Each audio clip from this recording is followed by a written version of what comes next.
Hello. If you're here right now, this means that you either want to quit or you already quit and you think you're dying because of all the symptoms. And you keep hearing that, no, THC withdrawal does not do all of this, marijuana is not addictive, da da da da da. And you're probably like sick out of your mind, going to the ER, going crazy, you think you're dying. Well, let me just tell you this. You are not dying. This is completely normal. And we're going to talk about the timeline of what to expect, and we're going to talk about how to alleviate all the symptoms. All right? First of all, I want to congratulate you that you're here. And I just want to say I'm only making this video because I'm on almost a month. I'm almost a month sober. And I wouldn't wish what I went through on my worst enemy. And I really wish that what I'm about to tell you, somebody told me that from the beginning, and I wouldn't be going crazy, and I wouldn't be wanting to go to the ER, and I wouldn't be thinking that I'm dying. You know, it was so scary. It's the worst thing ever, and everybody tells you it's like not real or whatever. Nobody believes you. Anyway, congratulations, and we're gonna do this. We're gonna be able to do this together. So first, I'm gonna talk about the official timeline. So this is what Google says. This is what experts say. Okay, we're just gonna dive in real quick with that and tell you what's gonna happen to you, like officially on the, like medically speaking. Okay, so we're gonna talk about the three phases. It's gonna take almost 6 weeks. It's not for everyone. Everybody's different, but it's gonna take almost 6 weeks. In the medical, as THC leaves your body, your negative feelings are gonna skyrocket and peak and then go back down. Okay, so expect the depression. Expect it. First, in the medical phase, you're going to have a lot of symptoms, anxiety attacks, numbness, acid reflux, insomnia, everything. Like, just the first part is just the worst, you know? And then in the second part, these are going to subside a bit, but then you're going to be depressed as hell. You're going to have emotional imbalance. You're not going to know what you're feeling anymore. You're just going to be sad for no reason, laughing, and then crying, and then just emotional imbalance. And it's fine, like, your body forgot how to handle anxiety and forgot how to handle depression. It just needs to learn them again, that's all.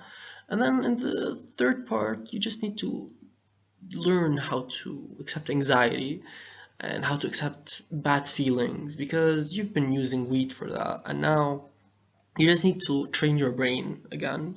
But after day 22 or day 23, it's just gonna get better and better, believe me. Okay, let's talk about week one.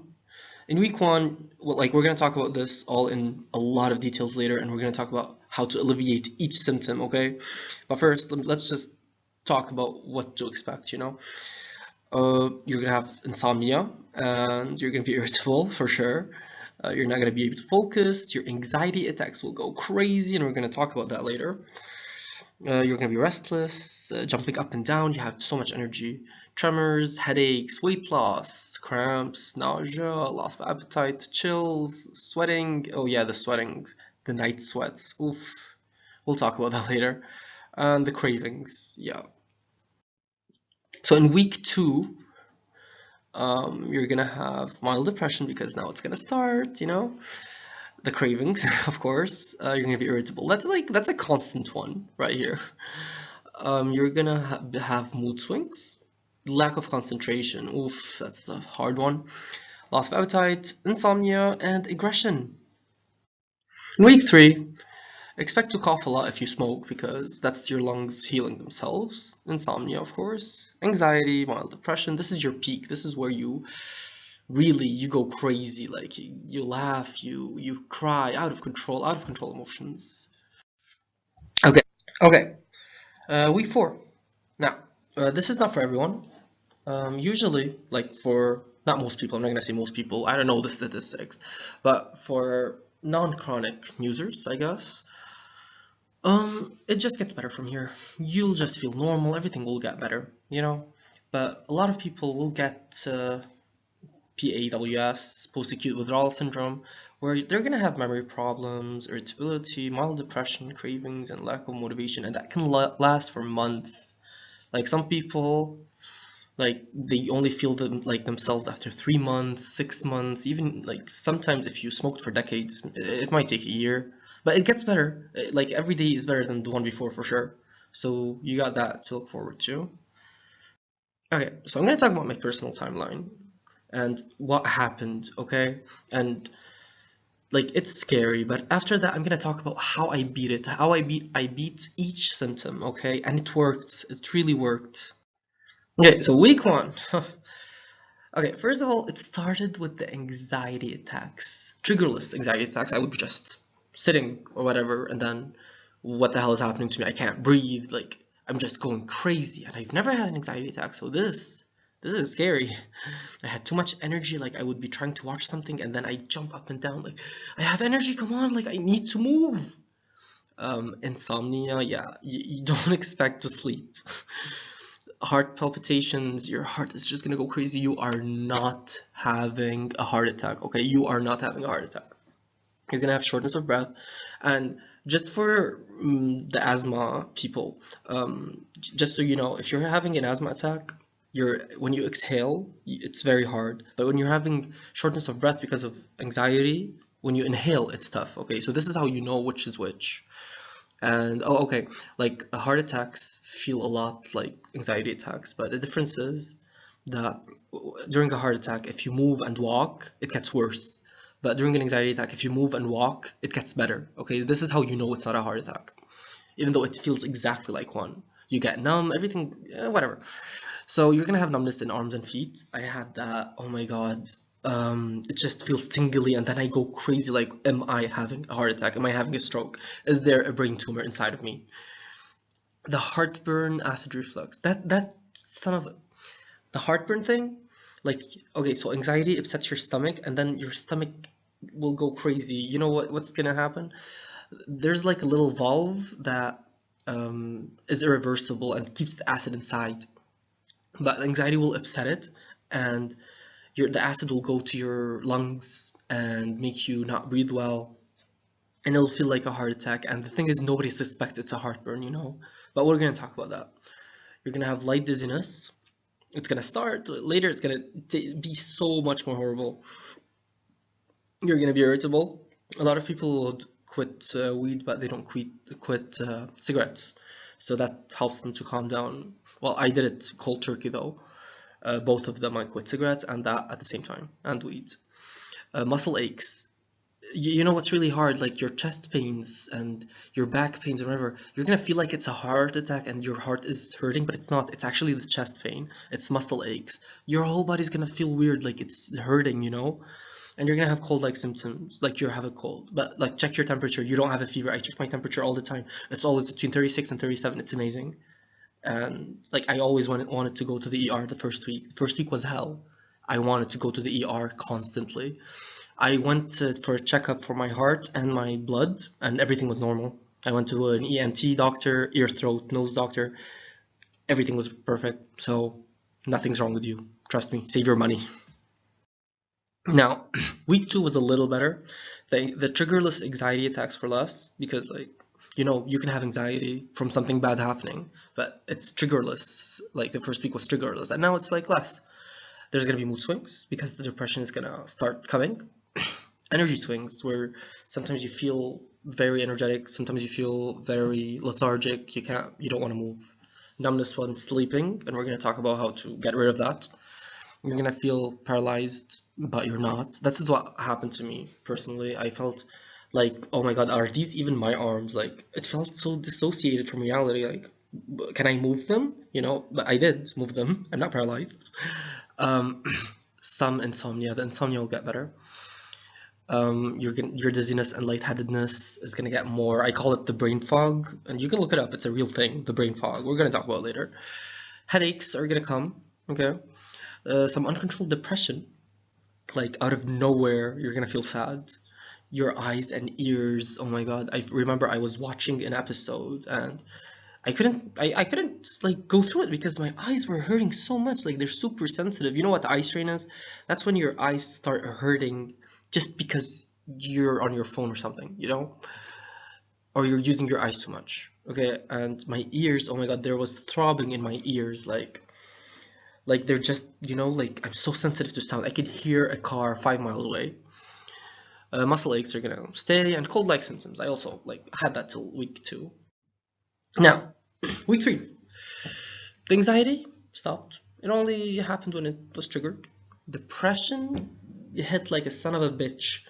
The depression peaked so much, and like I felt so sad out of nowhere. I had support, I had everything. I just felt sad. And it's normal. It's normal. Your brain is just adjusting to anxiety. Like it doesn't know. This whole time you've been smoking, your body forgot how to handle emotions, how to handle anxiety. It needs to learn, The major headaches. I just had so much headaches, but it's fine. Just get an Advil. Everything was fine. Eye and ear exam again, the super sensitivity, and the brain fog started. The brain fog was I think anxiety attacks were horrible, but the brain fog was worse. You know how you feel like when you're drunk, or you're hungover, or you're really high, but without the pleasure? This is how it feels like. You can't concentrate. Your short-term memory is crap, and you just can't concentrate. It's the brain fog. It's something that happens, and it's like you're high. It's like you're drunk. Really, I don't know if you've been drunk, but well, if you're smoking weed, you're probably drunk. But yeah, it's just horrible. It's the most horrible thing ever, and it's normal, and it gets better. It really does. Week 4, no anxiety, and some eye and ear sensitivity. The eyes got better, the ears are still meh, and the brain fog is just everything. Like I would be laying down, and then I want to get up, like I feel better, and then I get up, walk a little bit, I'm dizzy as fuck. Like I thought I had an ear infection or Meniere's disease or whatever, but no, like literally, it's just like you can't concentrate. You can't. It's like you're drunk all the time. And it's horrible, and you just want to say like, I want to feel normal again. I want to feel normal again, but you don't feel normal. Like you can't just make it happen. You have to wait. Okay, we're gonna talk about what everybody's here to see is how to get rid of the symptoms, and it worked. All of these, like the symptoms, the things I'm gonna tell you, they all worked for me, and I hope they work for you. Okay. First of all, anxiety attacks and acid reflux. Okay, so anxiety attacks can upset your stomach and make acid reflux, okay? Or heartburn. So it will cause shortness of breath, muscle aches, fast heartbeats. It will drive you insane. It will feel like a heart attack. How do you alleviate it? You don't lie down after eating. You don't eat anything acidic like Pepsi or like soda, You have to stick to milk because it's basic, and tea, and actually like try to do it and try to burp a lot. It just helps so much. There's something called Gaviscon. It's like for heartburn. You get it from the pharmacy. It's over-the-counter shit. It's really good. You just drink 1 teaspoon after eating, and it's like really good. And if you still have heartburn, drink more. A lot of it will not hurt you, okay? Like at least me, it didn't hurt me. Like I drank a lot because it was driving me insane, like the heartburn, and it just went away. Don't overeat. Like just eat small meals the whole day. Just the first week, just the first week. And don't eat too close to bedtime. Now, the anxiety attacks. Anxiety is, I think it's going to be the worst, other than the brain fog. It's going to be the worst one. Okay, so this is what helped me personally. Trying to exercise, pacing around. I paced like, for the first 5 days, I paced 2 hours per anxiety attack. And I had like 5 anxiety attacks a day. Talking, running your mouth. Just run your mouth. You'll notice something. Well, this is what I noticed. That when I was high all the time, I wouldn't speak, I would just stay silent the whole time. Like, whatever. I get quiet. But once I got sober, oh my god, I would, like, you can see how fast I'm talking right now. I would flap my mouth, and just talk. Just talk about anything to anyone. And reading. Reading helps so much. It's like your head just gets distracted, Read anything. Read Facebook, read articles, read Reddit, anything. Caffeine is going to be your enemy. Do not drink any caffeine. And the following pages will make you feel better. Okay, so pause it and read this. Okay, but basically, a panic attack cannot cause heart failure or cardiac arrest. Like it happens just read it. Okay, pause the video and read it. It can't hurt you. Okay, it cannot hurt your heart. Okay, the heart can go for weeks, going more than usual and having like a lot of heartbeats per minute without sustaining any damage. Okay, a panic attack will not cause you to stop breathing or suffocate. I know it's gonna feel like you can't breathe, but it can't do that. Like even like your brain, if you start not breathing and you're gonna die, you feel like that, your brain will not let it happen. It is impossible to die from suffocating or stopping to like breathe, like your, sorry, um, I'm not gonna repeat this. I'm not gonna edit the video. I'm sorry. Yeah, your brain is not gonna let you die. It's gonna make your breath, like you're gonna keep breathing. You know, like your lungs are not gonna. You can't die from stopping your breath. Like it's impossible, and an anxiety attack will not happen. You know what? Let me just do this again. Ahem, ahem, ahem, ahem. Okay, so anxiety attacks. Okay. Um. Great. A panic attack will not cause you to stop breathing or suffocate.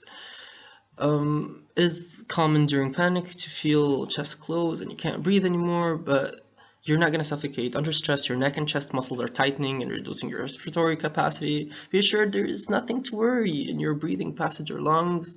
There's a tightening sensations, but your brain has a built-in reflex mechanism that will eventually force you to breathe, okay? So don't worry. Panic attack cannot cause you to faint. A panic attack cannot cause you to lose your balance. Just read these real quick, okay? Like pause the video and read. You won't fall or cease to walk when you feel weak in the knees during a panic attack. You can't go crazy during a panic attack. Uh, you might think like, oh my god, I am not normal anymore. It's fine, you're normal. It will pass, okay? Okay, this is the list, and I feel so attacked reading this. But like the book that I was reading, it's told me like this is common stuff people say during anxiety attacks, and I felt so silly. I'm going to die, I'm going insane, I'm losing control, this will never end, I'm really scared, I'm having a heart attack, I'm going to pass out, I don't know what people will think, I won't be able to get out of here, I don't understand what's happening to me, people will think I'm crazy, and so on. I'll choke to death, I'll act foolish, I'm going blind, I'll hurt someone. I've said everything. I'll be paralyzed by fear. Yeah. I'm going to babble or talk funny. I'm going to scream. Everything. I'm going to have a stroke. Every one of them. I said them during anxiety attacks. And like after a while, I found this book and I'm like, boy, do I feel silly. And I bet you feel silly right now too. Okay, insomnia. Okay, so to like insomnia, I didn't have it that bad, but this is how you can fix it. Don't do any non-bed activities in bed. Like don't eat, don't lay in bed. You know, don't lie in bed and watch stuff and eat and be on your phone or whatever. Your bed is for sleeping. Okay, don't go to your bed unless you're sleeping. Okay, go to the couch. Go to anywhere else. Go to a different room. Okay, your bedroom is for sleeping. Okay, no napping during the day, and try to exercise during the day. This is not for everyone, but try to do it. You know, tire your body out. Numbness, yeah, that was a weird one because I didn't find on Google a lot that you're gonna get numb. Just people saying that they're getting numb.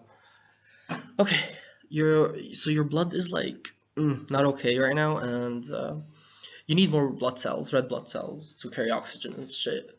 So you need more vitamin B. They work wonders, and they will create more blood cells. B12 to be exact. Okay. Um, I think sorry. I think the pharmacy had something called Noribion or something. Noribion, I'm not sure, but it has vitamin B12, and I would get numb at night, and it just went away. You know, it just went away. Like take one in the morning, one at night, I guess. It just goes away, or you get it naturally by eating a lot of meat, eggs, and milk drinking. You know, the muscle aches. You are not dying. Nothing's happening to your body. You just have muscle aches. Everything is tightening up. It's fine. Your THC had them all like loosey goosey, and now they're tightening. It's fine. It's just a phase. Draw a hot bath or get a massage. You'll be fine. It's really fine. Cold symptoms. You're gonna have cold symptoms. You're gonna think you have a cold, but you don't have a cold. Okay. Just drink some vitamin C. Drink a lot of ginger tea. Everything will be fine. Ear and eye sensitivity. Uh, yeah. Just don't watch a lot of shit and put your brightness on low and stay away from loud noises. I honestly don't know how to heal this. Like, I went to the doctor and he said like nothing. Like, he said like I'm either faking it or I'm making it up like in my head and this is all fake because I didn't have anything. So you probably have nothing too. Depression. Oof. All right, so exercising helps, whatever. I didn't exercise because of the low concentration. I thought I was gonna die, but it helps. Just wait for it to pass. It's normal. Expect it and have mental support from family. Your brain doesn't know how to handle emotions right now, so you know you're gonna get depressed. It's fine. It's natural. It's natural. You're gonna feel so sad, but it's fine. It'll pass. You'll feel happy after the 23rd day. The brain fog. This is the worst one. This is the worst one. You will, well, you'll find out, or you have found out. I don't know. The brain fog is the worst. Ugh, you just feel drunk all the time. You just have to expect to have it. Okay, it doesn't go away. Like, it might take 6 weeks for you to finally get rid of it, or 2 months, or maybe like a few weeks. Who knows? But it's the worst symptom. What I found that helps is lying down and reading, even though I'm not a reader, but it just helped. It just helped me, and train your brain to how to to know how to learn, memorize, and analyze again, train it. Okay, use your brain. It'll hurt, but use it. Do some Sudoku, I don't know, some puzzles, I don't know, read, just do anything. Okay, it'll go away eventually. Okay, so these are further advice. Go to NA meetings and talk about your problems. It'll do wonders. It'll do wonders. Like, imagine sitting in a room with me or other people who are newly sober, okay, and like, or really who have been sober for months, and they'll tell you, oh, it's okay. I went through shit too. You'll get better. You'll get better. Okay, it'll do wonders. Go to Reddit and read all the posts. Okay, Reddit /r/leaves. Okay, you can type it on your phone. Okay, it's amazing. It is amazing. It just put your story out there. Read other stories. It will do wonders. It's about people who just quit marijuana and stuff. It will do wonders. I personally I went on YouTube. I found other people like me who are newly sober, and I said to them, I want to create a WhatsApp group so we can all complain together. We can all help each other. And I cannot imagine, I did that on my 17th day or 16th day sober, and you cannot imagine how much it helped. I felt like a different person. I felt like there's hope. I want to harm myself before that. I want to say, that's it. If I don't get better, I'm gonna do something to myself. I can't live like this, The WhatsApp group, oh my God, we all had the same symptoms. We all felt so much better. We all helped each other, okay? And actually, I'm gonna put a link in the description. I think what you should do is, here in the comments, make your own groups, okay? Go on WhatsApp, create a group, And I'm gonna create a link in the description for a group on WhatsApp right now happening. We can all help each other, blah, blah, blah. I'm in the group with 4 other guys. We're all from different parts of the world. We're helping each other get through this. Newcomers, whatever, everything. And go on Reddit. Reddit is so good. Okay, so what to expect after 30 days? After 30 days, basically everything is better. Everything is way better right now. You just, every day, it's gonna be better than the one before. Well, except for the waves. Okay, so you're gonna have something called the waves. It doesn't just get better, it gets up and down, the waves, you will be going, it's generally going down, but there are gonna be some peaks. You're gonna have a great week after 2 months. You're gonna have a great week, whatever, and then maybe one day is bad or something. But they're gonna get rarer and rarer, and less severe and less severe. Okay, so it's gonna get better. Why should you stay sober? Okay, first of all, the withdrawal alone is the hardest thing ever. You don't want to do that again. Second of all, you can be sober, or you can end up in one of these. The hospital, jail, on the streets, or in an early grave after being after stagnating for decades. I quit weed because I felt I was so smart before. I felt like I was doing so much, and after I started smoking, I felt so stupid. I don't know, how I'm not the same person anymore. So because when you have weed, when you smoke weed, you're just happy. You don't challenge yourself. You're happy where you are. Something happens, you smoke. You don't like your job, you smoke. Okay, you don't try to get better. You don't try to learn new things. You get lazy. Okay, I was learning 2 languages, working out, having a social life, doing my masters before weed. And then when I had my weed, I would just watch Brooklyn Nine-Nine, order delivery, eat some junk food, and just smoke. Just smoke. Everything goes away. And then boom, like a year passed by. I don't know what happened in that year. Also, I during my addiction, I like I was saying to myself, I was jumping through hoops to explain to myself that, oh, I'm not addicted. I fought with people. No, I'm not addicted. I'm not addicted. I'm not addicted. I didn't lose my job. I didn't flunk out of college. I didn't end up in jail. I didn't get caught. I didn't fight with anyone because of it. I didn't lose all my money. I wasn't. I wasn't driving high. But what I should have done was putting yet at the end of every sentence. I didn't lose my job yet. I didn't lose my money yet. I didn't drive high yet. I didn't fight with anyone over weed yet. And this is what you should do too. Do not relapse. Do not relapse. Do not relapse. Okay, talk to people. Addiction is a disease. It could be sex addiction. It could be gambling. It could be overeating. Addiction is a disease. Cigarettes. Addiction is a disease. Say it with me. Addiction is a disease. Okay?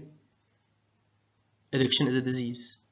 You need to get sober, stay sober, and take pride in your sobriety. Okay?